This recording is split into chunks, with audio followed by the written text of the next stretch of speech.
ध्रुवं चतुर्णाम सानिध्यात गर्भस्य विधिपूर्वकः ऋतुक्षेत्र अंबुबीजानां सामग्र्यात अंकुरो यथा। आयुर्वेदानुसार गर्भधारणेसाठी प्रमुख आवश्यक असे घटक म्हणजे ऋतू, क्षेत्र, अंबू आणि बीज।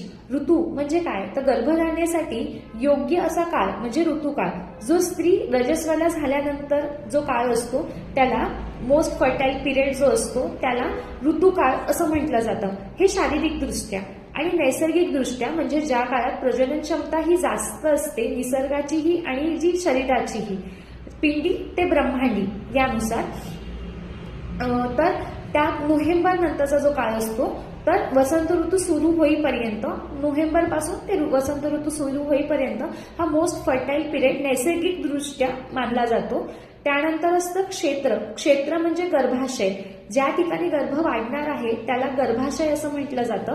आणि त्या ठिकाणी कोणते व्याधी आहेत का आपण ह्या सगळ्या गोष्टी बघत असतो।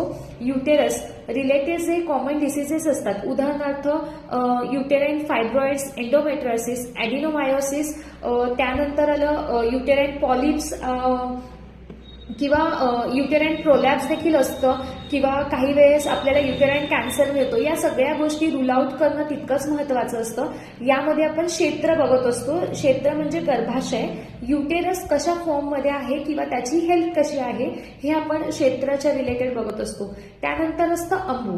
अंबू याचा अर्थ जल असा होतो, परंतु या ठिकाणी आपण अंकुररूपी गर्भ म्हणजे गर्भाची वाढ होण्यासाठी जे आहार रस, न्यूट्रिएंट्स महत्वाचे आहे, जे पोषक द्रव्य महत्वाचे आहे, रस, रक्त हे योग्य प्रमाणात शरीरात आहेत की नाही हे सगळं बघणं म्हणजे अंबू बघणं असं सांगितलेलं आहे। त्यानंतर येतं बीज।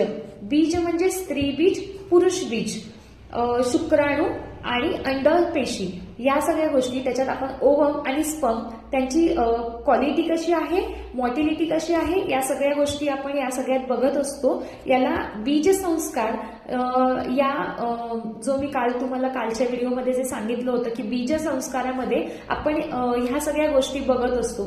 तुम्हाला व्हिडिओ आवडला असल्यास नक्की लाईक आणि शेअर करा। थँक्यू।